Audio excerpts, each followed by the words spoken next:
My name's Evan. I'm 27, and about 6 months ago, I walked out of my parents' house for what I thought was the last time. I didn't slam the door. I didn't yell back.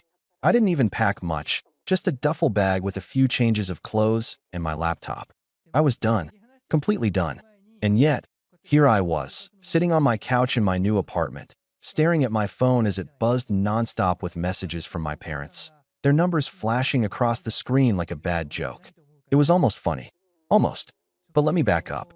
Because if you're reading this, you're probably wondering how I got here. Growing up, my parents weren't exactly warm. I wouldn't say they were outright abusive, but love in our house had conditions. I was the responsible one, the dependable one, the kid who never rebelled, never got into trouble, never gave them a reason to complain. My older brother, Zach? Oh, he was the golden child. He could do no wrong, even when he was wrong. He dropped out of college. He's just finding himself. Got fired from 3 jobs in a row. Corporate jobs just don't appreciate his creativity. Moved back home at 30 with no job and no real prospects. Times are tough for everyone. Meanwhile, I got my first job at 16, put myself through college on scholarships and part-time gigs, and started working in finance straight out of school. I never asked my parents for a dime. But you know who did? Zach. And guess who was expected to pick up the slack when our parents started struggling with their mortgage? Yeah, me. I didn't complain at first. I had the money, and they were my parents. They never outright demanded it, but the guilt trips were insidious. Mom would sigh dramatically when I visited, talking about how hard things had been lately and how we're just a little short this month. Dad would mention, completely casually, how Zach was trying so hard, but just needed a little more time to get on his feet. I knew what they were doing, and I let them do it. At first, it was just covering their utility bills here and there. Then it was groceries. Then a temporary contribution to the mortgage, temporary stretched into every month. Soon, I was paying for almost everything outside of their car payments. And Zach, he just sat around the house, playing video games, acting like a guest in his own home. I gritted my teeth and dealt with it. I figured they were my family. Families help each other. But then, 6 months ago, things came to a head. It was a Sunday afternoon, and I had just finished a long week at work. I stopped by my parents' house like I usually did, bringing over a few groceries because I knew they would have forgotten to go shopping again. I walked in, bags in hand, only to find Mom sitting in the living room, arms crossed, lips pressed in that thin line she always got when she was gearing up to be angry. Zach was on the couch, as usual, looking completely unbothered, tapping away on his phone. Dad was standing in the kitchen, shaking his head like he was disappointed in me for something I didn't even know I'd done. I barely had time to say hey before Mom launched into it. "We need to talk, Evan." That was never a good sign. I set the bags down, already exhausted. "About what?" Dad sighed, stepping forward. "We've been talking, and we think it's time you contribute more. You make good money, and it's not fair for us to be struggling while you're living on your own, spending your paycheck however you want." I just blinked. "I already am contributing." Mom scoffed. "A few bills here and there? That's nothing compared to what we need." My hands curled into fists at my sides. "I've been covering the mortgage for the past 2 years. That's not nothing." Zach, who had been silent up until now, actually had the nerve to roll his eyes. "Come on, man. You know they've done a lot for us. It's just money." I snapped my gaze to him. "Us? I don't see you paying for anything." That set Mom off. "Don't talk to your brother like that. He's trying his best." I let out a humorless laugh. "Really? Because from where I'm standing, all he's trying to do is set a world record for most consecutive hours spent doing absolutely nothing." Dad stepped in, voice sharp. "Enough. We're asking you to step up. The house is too much for us to handle alone. If you were a good son, you'd take responsibility." Something in me snapped right then. I had given them everything. My time, my money, my patience. And it was never enough. It was never going to be enough. I inhaled slowly. "Let me get this straight. You want me to take over the mortgage completely? Pay for everything, while Zach continues to do nothing. And you don't see anything wrong with that?" Mom's lips thinned. "We just thought, as our son, you'd want to help your family." "And what exactly is Zach?" I asked, voice dangerously calm. "A houseplant." Zach sat up, glaring at me. "I hate you, dude. I didn't ask for this." "No," I said, grabbing my bag. "But you sure did benefit from it." Mom stood up, anger rolling off her in waves. "If you walk out that door, don't bother coming back." I stared at her for a long moment. And then, finally, I smiled. Okay, I said simply. And I walked out. No dramatic speeches. No yelling. Just done. I ignored the calls at first. Then the texts. I moved into my own apartment, finally free, and for the first time in my life, I felt like I could actually breathe. But today was different. Because after 6 months of silence, Dad finally texted me. Dad texted, "Why haven't you paid the mortgage this month?" I stared at the message for a second, then let out a slow exhale, feeling something dark and satisfied settle in my chest. I typed out my reply. I replied, "Oh, I thought I wasn't welcome." And then, my phone exploded with messages. I leaned back on my couch, watching the notifications flood in. I wasn't done yet. Not even close. I watched my phone vibrate violently against the coffee table, the screen lighting up with a barrage of messages. One after another, texts from my parents and, surprisingly, even Zach, poured in like a dam had just broken. I didn't touch it. Not at first. I just sat back, arms crossed, staring at it like it was some wild animal thrashing around in a cage. I could already imagine what they were saying. Mom was probably furious, demanding to know how I could be so selfish after everything they had done for me. Dad would be trying to sound reasonable at first, appealing to my sense of duty, before eventually caving to frustration when I didn't immediately respond. And Zach? I wasn't even sure what his angle was, but if I had to guess, he was either trying to guilt-trip me or act like this whole situation had nothing to do with him. Curiosity finally got the better of me, and I picked up my phone. Mom texted, "What is wrong with you? How could you do this to us? The bank just called. We're late on the mortgage payment. Are you really this cruel?" Dad texted, "Evan, this is serious. We can't afford to be behind on the mortgage. We could lose the house. Call me now." Mom texted, "I can't believe you're doing this out of spite. We raised you, and this is how you repay us? You think you're punishing us, but you're just hurting your family." Dad texted, "Don't be childish. You're not a kid anymore, and we can't handle this on our own. You need to step up." Zach texted, "Dude, what? You know they don't have the money. Are you really going to let Mom and Dad lose the house just to prove a point?" Ah, there it was. The guilt trip. Right on schedule. I could have responded right away, but I didn't. Instead, I leaned back and let them stew. Let the panic settle in. Let them start realizing, maybe for the first time, that I wasn't their safety net anymore. After about 20 minutes, my phone buzzed again. A call from Dad. I let it go to voicemail. Then a call from Mom. Straight to voicemail. Another text from Zach. Zach texted, "Answer your phone." This isn't funny. I smiled to myself. Funny. That's exactly what I found it to be. Because for years, I had been pouring money into that house like a fool. No questions asked. No complaints. And yet, the second I stopped, everything fell apart. So what had they been doing all this time? Did they even try to prepare for this? I decided to respond. But I wasn't going to waste time arguing. I replied, "Not my problem." It took exactly 10 seconds for Mom to call again. This time, I picked up. The second I answered, she was already screaming. "How dare you?" she shrieked. "You can't just abandon your family like this, Evan. You know we need your help. We trusted you." I kept my voice calm. "Oh, like how you trusted me to just keep paying for everything while Zach does nothing all day? Don't talk about your brother like that." She snapped. "He's going through a rough time. You have no idea how hard it is for him." I laughed. Actually laughed. "A rough time? Mom, Zach's been going through a rough time for 10 years. You know who else had a rough time? Me. While I was working hard to keep a roof over your heads." She sucked in a breath, but I wasn't done. "You told me not to come back," I continued. "So I didn't. And now that the money's dried up, you're suddenly acting like I owe you something? That's not how this works." She was quiet for a second. Then, her voice turned venomous. "We did everything for you, Evan. Everything. And this is how you treat us? You walk away when we need you the most." I let out a slow breath. "No, Mom. I walked away when you made it clear I was only useful as long as I was paying your bills." Silence. Then, Dad's voice cut in. He must have grabbed the phone from her. "Evan," he said, his voice lower, more measured. "We just need a little help. Just this month. We're already behind, and we don't have enough to cover it. If you don't help, the bank is going to start foreclosure proceedings."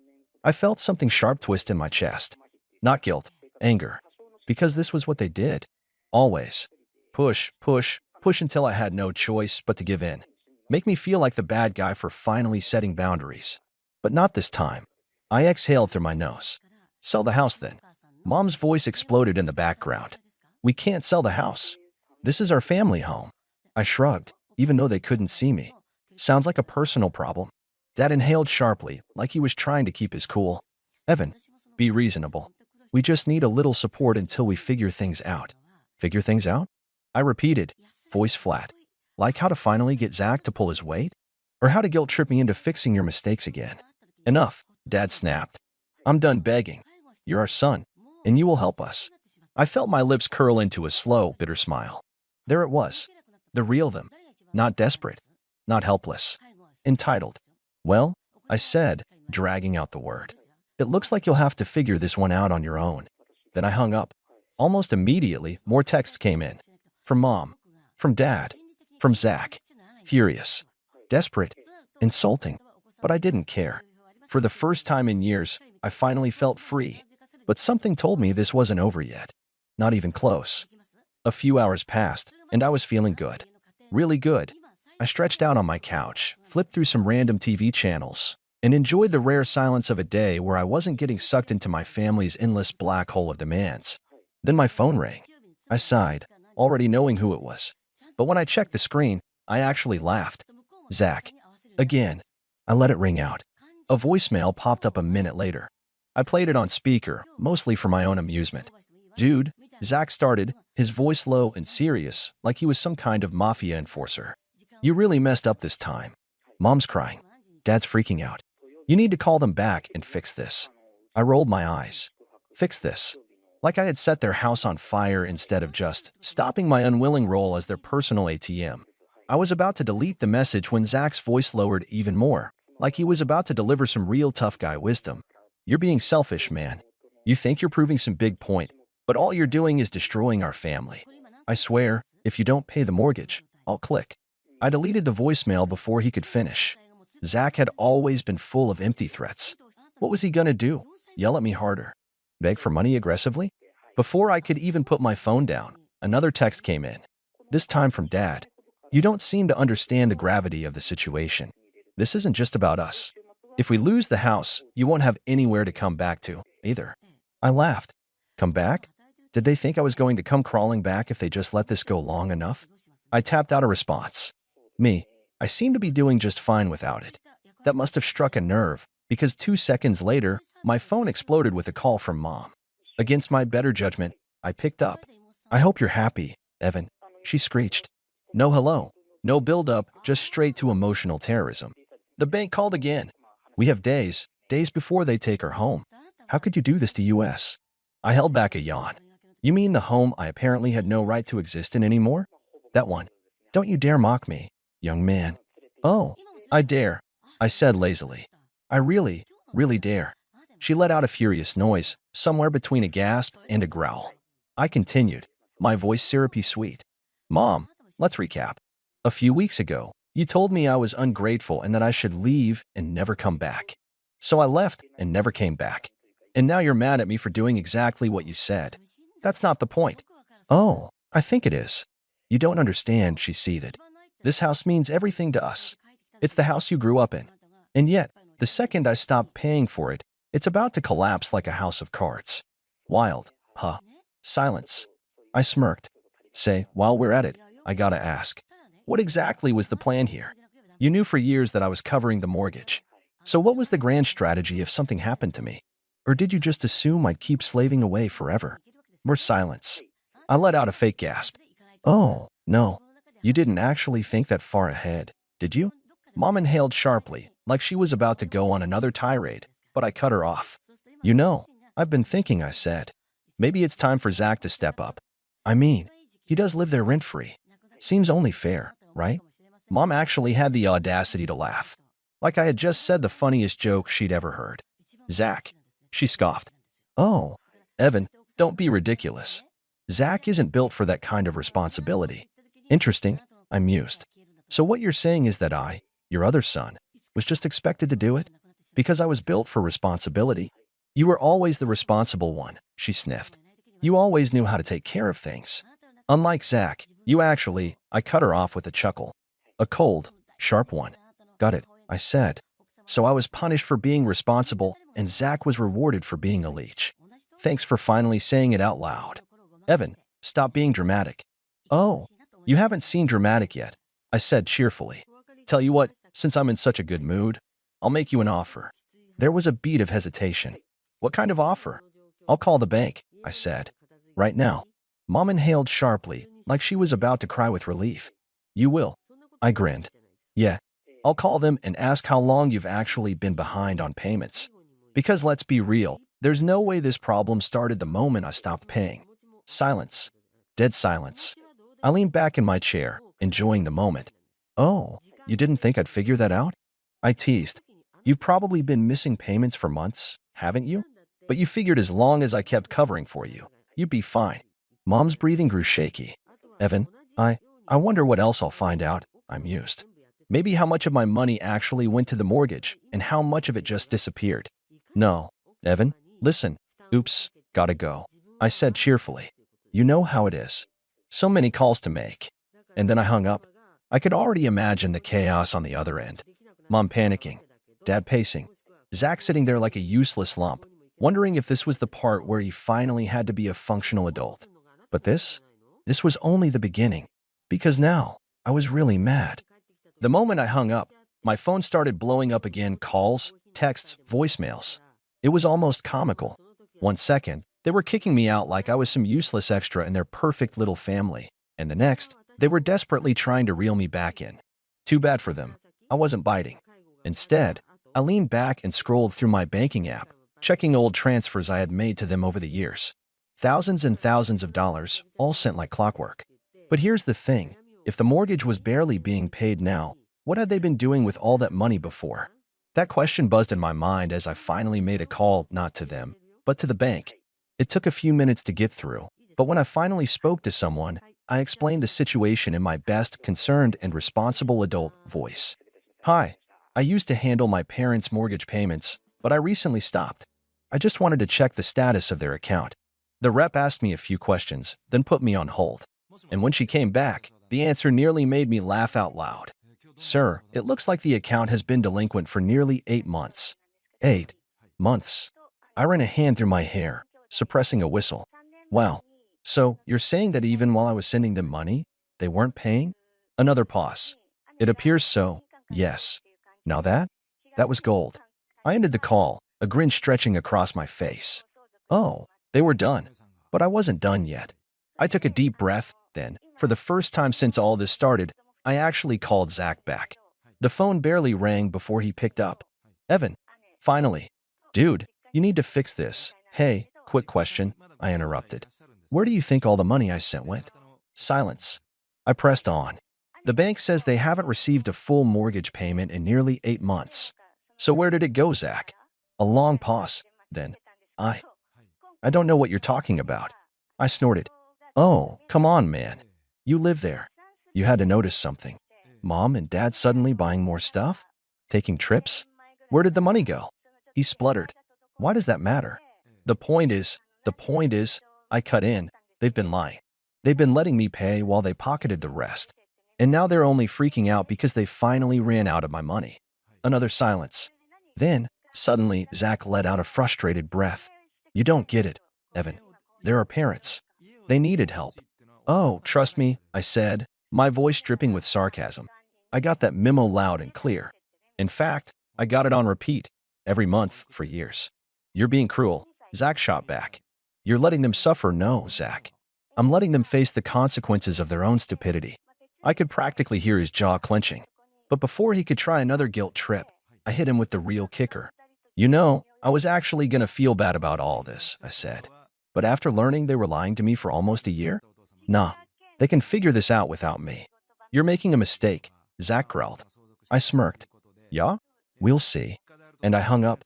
I barely had time to toss my phone on the couch before the next call came in. Mom. Of course. I let it ring. Then another call. Then another. And then, a text. Mom texted, we need to talk. Right now. I smirked and typed back. Oh, now I'm part of the family again? That's cute. Almost instantly, Mom texted, stop this. You're ruining everything. I cracked my knuckles, grinning. Ruining everything? No, no, no. I was just getting started. I sat back on the couch, staring at my phone. The messages from mom and dad were still coming through, each one more desperate than the last. My phone buzzed again, this time with a text from dad. Dad texted, "I can't believe you're doing this. After everything we've done for you, you're going to let us lose the house? What kind of son are you?" I scoffed and shook my head. Everything they've done for me? If I had $1 for every time they manipulated me with that line, I could have paid off their mortgage myself. It was the same tired guilt trip tactic they always used, but not this time. I wasn't falling for it anymore. I opened my messages and fired back, typing each word with deliberate calmness. I replied, "Funny, I was just thinking the same thing. You both keep asking what kind of son I am, but it seems like I'm the only one who's actually been paying attention. I'm not the one who failed to pay the bills. I'm not the one who ignored the problem for months. Maybe it's time you both learn to deal with your own messes." My thumb hovered over the screen. I almost hit send immediately, but instead, I took a deep breath. I wasn't going to make this easy for them. This wasn't just about the mortgage anymore. It was about finally taking control back. I hit send. A few seconds later, Dad called. I picked up on the third ring, trying to keep my voice steady. "Evan, this isn't you. We raised you better than this. You know we've always been there for you." "Really?" "Because the only thing I remember is you always being there for your own convenience." I couldn't stop myself. The bitterness I had buried for years was finally spilling out. "I've been covering your debts for so long. I can't even count how many times I saved your asses. But every time I needed you, you were either too busy or too wrapped up in your own mess to even care. And now you want to call me ungrateful." There was a long pause on the other end. I could almost feel him scrambling for the right words. "We're sorry, Evan," he said finally, his voice cracking. "We messed up. But please, we need your help. You know we're not going to make it without you." I paused, my fingers tapping the armrest. "No, Dad. You need to learn to stand on your own. You've been living off my generosity for too long. It's not my responsibility to fix your mistakes anymore. Please," he begged. "Don't do this. We'll pay you back, we swear." I couldn't help but let out a humorless laugh. Funny, because I've been waiting for that payback for years. "Where is it, Dad? Where's the appreciation for everything I've done?" More silence. Then, finally, he said, "Evan, I'm sorry. I was wrong. You've been more than generous, and I took you for granted. But don't let us lose the house. Please, I'm begging you. This is everything." It was a weak plea, the kind of plea I had grown used to over the years. But this time, it didn't work. "No," I said flatly. "You're going to learn how to deal with this on your own. I'm done." I hung up before he could say anything else. I felt a strange mix of satisfaction and relief. This wasn't a victory over them. It was freedom. Finally, I was no longer their safety net. But then I saw another text from Mom. "You don't understand. You'll regret this. You'll see how far this will go. We need you, Evan. Don't let this ruin everything." I almost snorted. She still didn't get it. They both still thought I was just a tool to be used until it was convenient for them. I fired back another text without hesitation. "You've had enough time. I'm done bailing you out. Deal with the mess you made. I'm not your fall guy anymore." Then, I turned my phone off. It felt like an emotional weight had been lifted, but at the same time, I couldn't shake the feeling that this was just the beginning. So here I am, asking you all for your opinion. Did I go too far? Should I have tried to find another way to resolve this? Or did I finally do the right thing by cutting them off and forcing them to face the consequences of their actions? I really want to know what you think. Let me know. My name is Emma, and up until a few nights ago, I believed my family loved me. It started with a simple notification. My aunt had sent me a video. I was in the middle of making dinner when my phone buzzed. I wiped my hands on a towel, grabbed my phone, and absent-mindedly tapped the message. At first, I thought she sent me something random, a family video, maybe an old clip she found funny. But then, I heard my mother's voice. "Emma should be grateful. She'd be nothing without us." My stomach dropped. The video was shaky, like someone had set their phone down without realizing it was recording. But the voices were crystal clear. "A pathetic failure, that's what Emma is," my father added with a chuckle. "But at least she's good for something, paying our bills." Laughter, I gripped my phone tighter.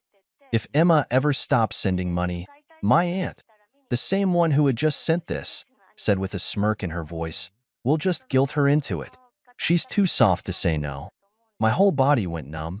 Emma, my name. They weren't talking about some hypothetical person. They weren't joking around. They were talking about me. I had been helping them for years, paying their rent, covering their debts, sacrificing my own savings just to make sure they never struggled the way I did. And this is what they really thought of me. I was still frozen, my thumb hovering over the screen, when suddenly, the video disappeared. This message has been unsent. I stared at the notification. My aunt had realized her mistake. She must have panicked and deleted the video, hoping I hadn't seen it. I should have confronted her, should have called her out, should have let them know I knew everything. But instead, I put my phone down and I pretended like I never saw it. And that's when I decided I wasn't going to react. Not yet. I had a plan. I sat there for what felt like hours, staring at my phone. The words kept echoing in my head. Emma should be grateful. A pathetic failure. She's too soft to say no. I wanted to believe it was some kind of misunderstanding. That maybe they were joking. Maybe there was some kind of context I was missing. But deep down, I knew better that I knew the truth. They meant every single word. And the worst part? They weren't wrong about one thing. I was too soft to say no. How many times had they guilt me into helping them? How many times had I put my own life on hold, just to make sure they had everything they needed? My dad's temporary financial struggles turned into me covering rent for years. My brother's tuition? He never even finished college. My mom's endless emergencies? Always conveniently timed when I had just gotten paid. And I had done it all without hesitation. Because that's what family was supposed to do, right? I had spent years convincing myself that I was doing the right thing, that they appreciated me, that they loved me. But that one video shattered every illusion I had left, and now, they thought they had gotten away with it. My aunt had unsent the message, probably breathing a sigh of relief, thinking I hadn't seen it. Maybe she even reassured everyone. Don't worry, Emma didn't watch it. They thought I was still in the dark. And that was my advantage. I could have texted her right then and there. Could have confronted her, told her I saw everything. But what would that do? They'd just deny it, make excuses, twist the situation to make me feel guilty somehow. Oh, if they thought I was still their naive, obedient little bank account, I'd let them believe it, for now. Because in just a few days, the next payment was due. And this time, things were going to be different.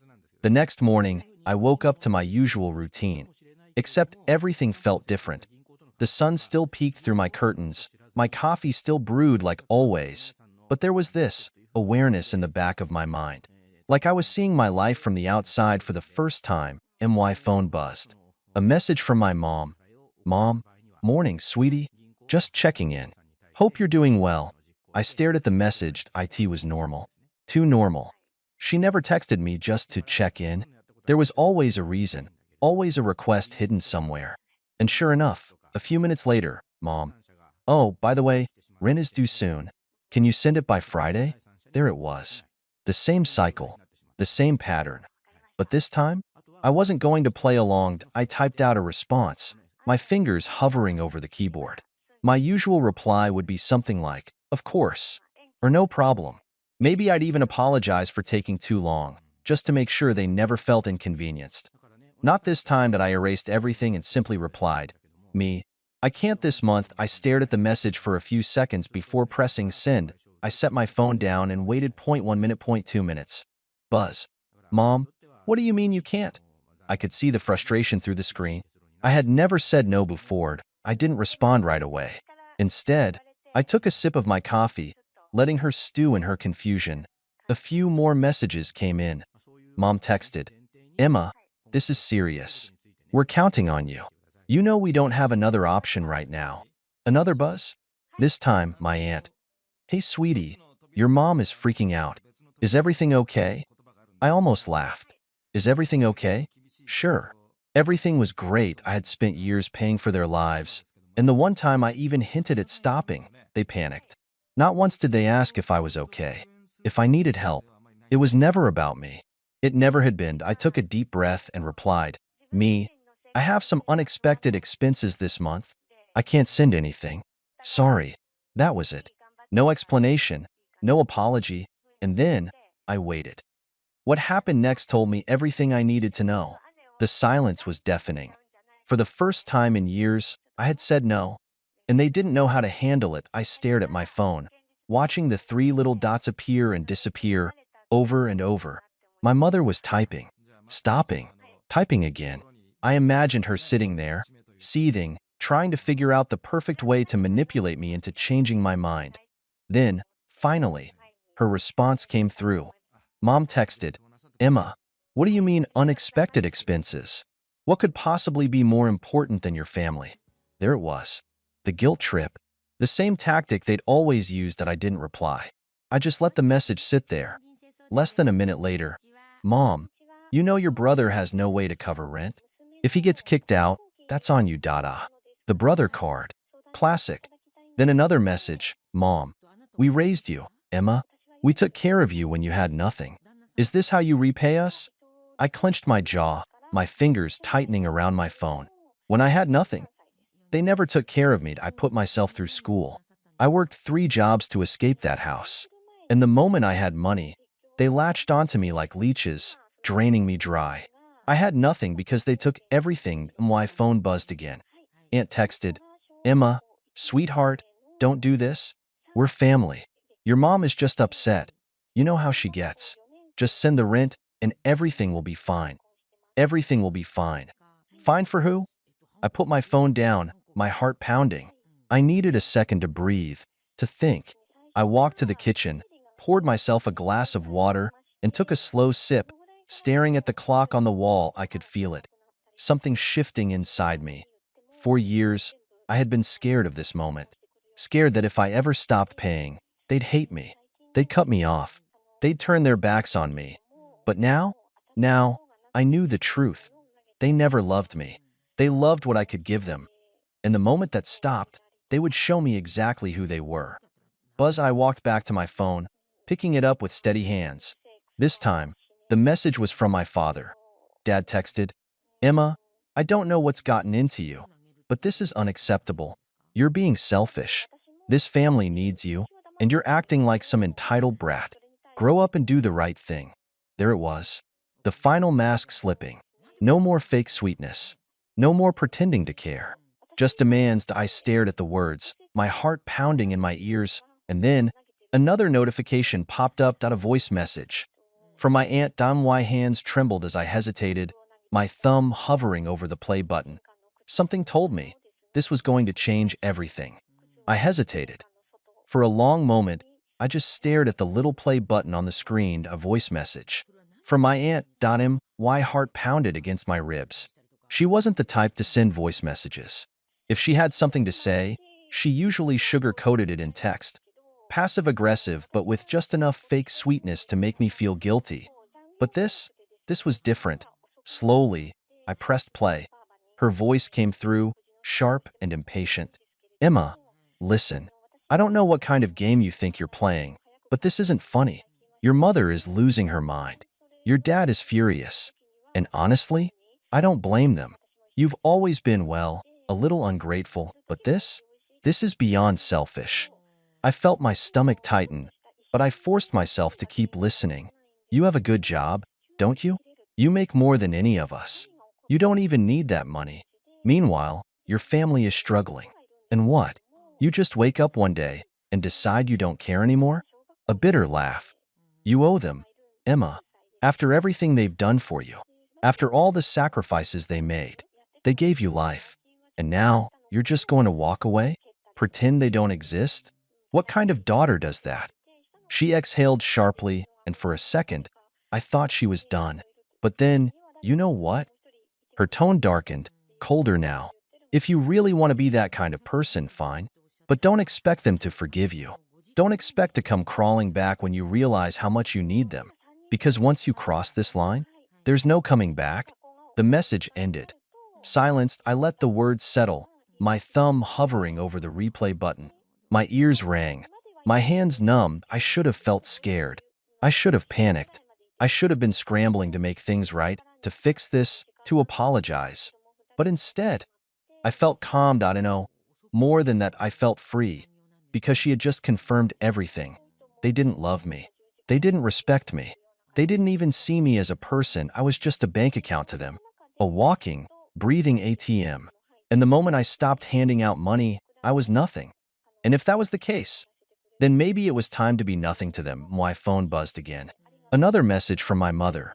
Mom, last chance, Emma. Send the rent. I stared at the message for a long, long time. Then, without hesitation, I blocked her. I blocked my dad. I blocked my aunt. And just like that, for the first time in years, I was free. Or so I thought. Because the next day, my brother showed up at my door. The knock at my door sent a chill down my spine. It was early, too early. The kind of early where normal people were still asleep, the sun barely peeking over the horizon. For a second, I thought about ignoring it. Maybe it was a neighbor. Maybe it was a package. Maybe it was anything other than what I knew it was. Then, another knock, louder this time, more insistent. I took a slow breath, steeling myself, and walked to the door. My fingers hesitated on the handle, my heart hammering in my chest, and then I opened it. There he was. My brother.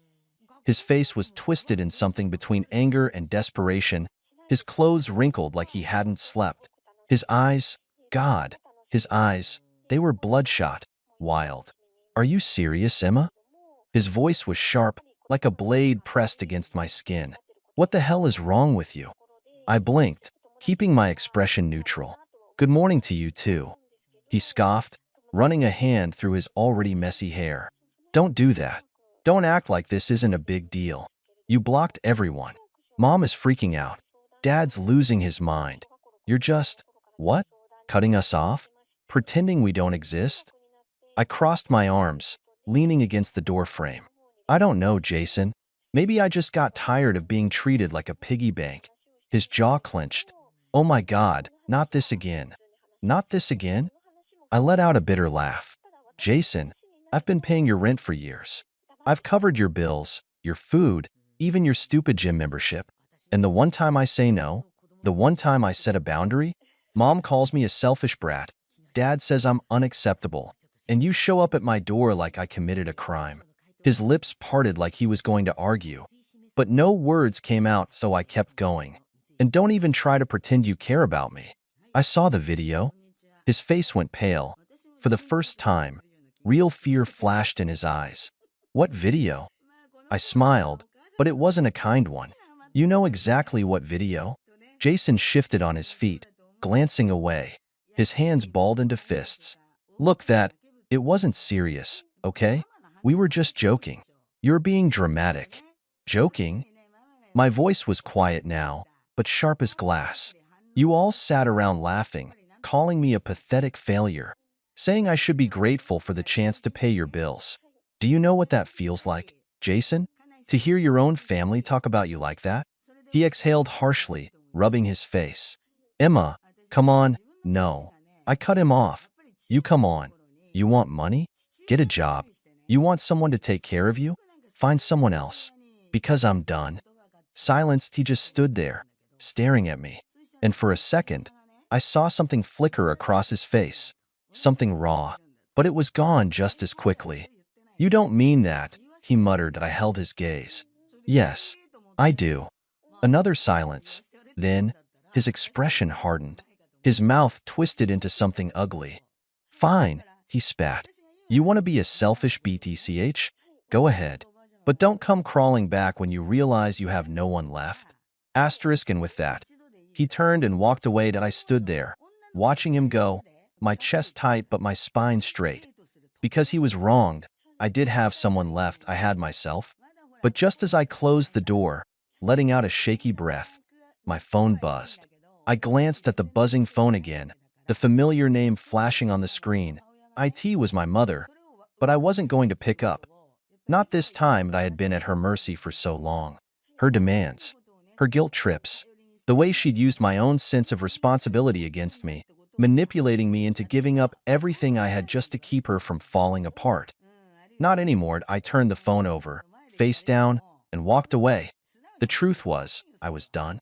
Done with being the constant source of money, the safety net that kept my family afloat when they couldn't be bothered to make their own way in the world. Done with the lies and the manipulation. They'd never once asked how I was doing. Never once thought about the toll it took on me to be the one always picking up the slack. I had carried their weight for years. My mother's, my father's, my brother's, all of them acting like I owed them something. Like my life was just one long, endless repayment for everything they had sacrificed for me. But no one had ever asked what I needed, and no one had ever cared about me, and now I was taking control. But my decision didn't go unnoticed.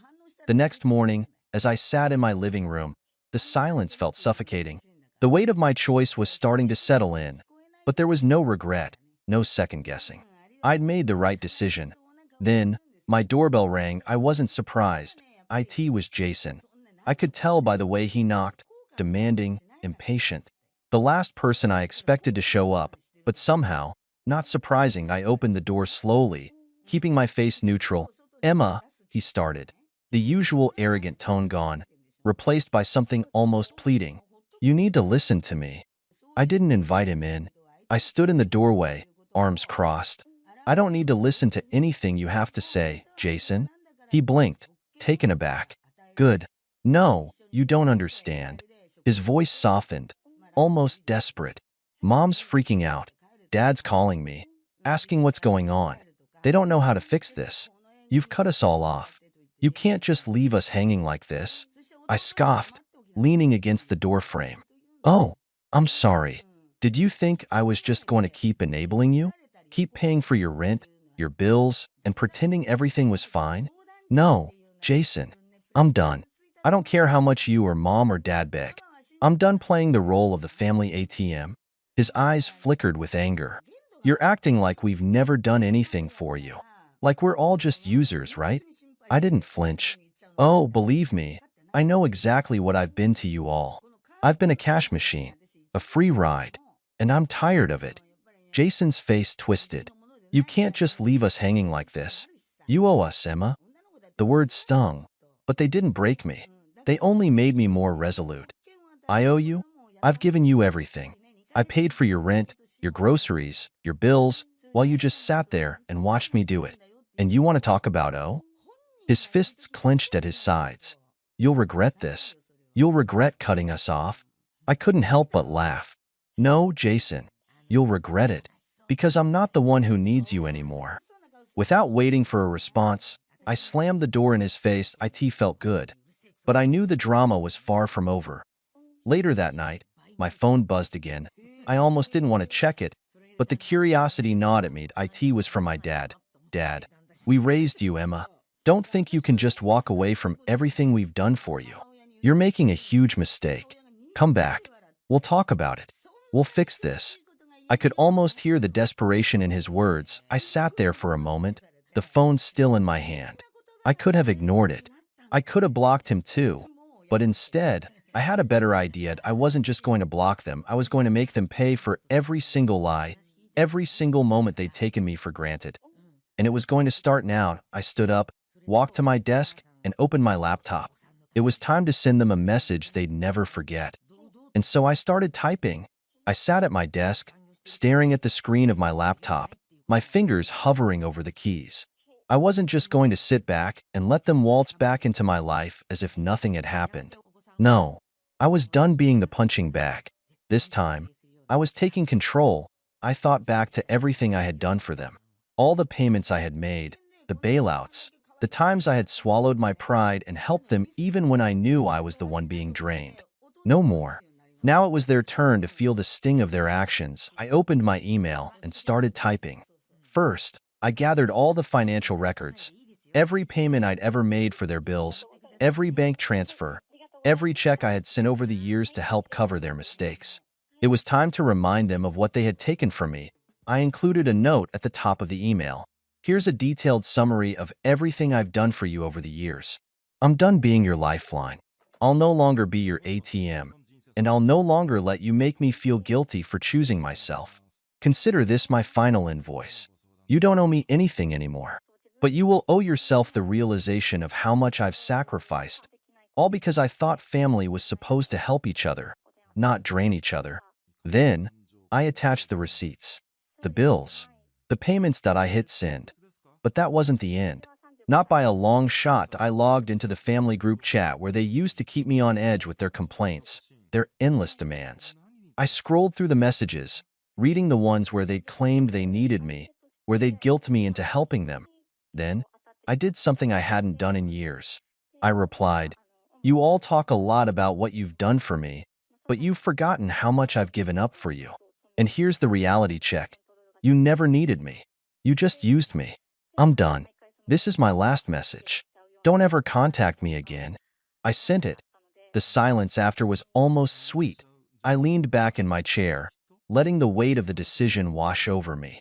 For once, there were no more phone calls, no more guilt trips, no more pretending that they had any power over me. They could keep their manipulations, their lies, their empty promises. I was free, but just as I thought it was over, I received one last message from Jason. "You're making a mistake, Emma. You'll regret this. Family sticks together." I smiled to myself. I knew he was just trying to get under my skin. But this time, it didn't work that I didn't need them. I had my life, my freedom, and that was enough. That it wasn't the dramatic blow-up I'd imagined. It wasn't some grand confrontation, but in its own way, this was even better. I had taken control without anyone seeing it coming. And the best part? They didn't get to hold any power over me anymore. Yes, I turned off my phone for the night. A sense of peace settled over me. I didn't have to play their game. I didn't have to keep sacrificing myself for people who didn't appreciate me. It wasn't revenge in the way I had expected. It was quieter, more deliberate, and much more satisfying. Now, I could finally breathe. And the best part? I could finally live for me. And that, in the end, was the sweetest victory. Wow, what a ride that was, right? It's wild to think about how much Emma had to endure for so long, but in the end, she took control of her life. I love how she didn't let all the drama or guilt from her family tear her down. Instead of a huge confrontation, she just cut them off, quietly, but with power. Sometimes, the best revenge isn't about making a scene, but about reclaiming your life and showing people you're not a doormat anymore. But here's the thing, not everyone would have handled it that way. Some people might say she should have fought for the relationship, maybe even given them a second chance. Others might think she did the right thing by cutting them out completely. So, what do you think? Do you agree with Emma's choice? Was her quiet revenge satisfying or too harsh? Let me know your thoughts in the comments below. I'd love to hear what you think.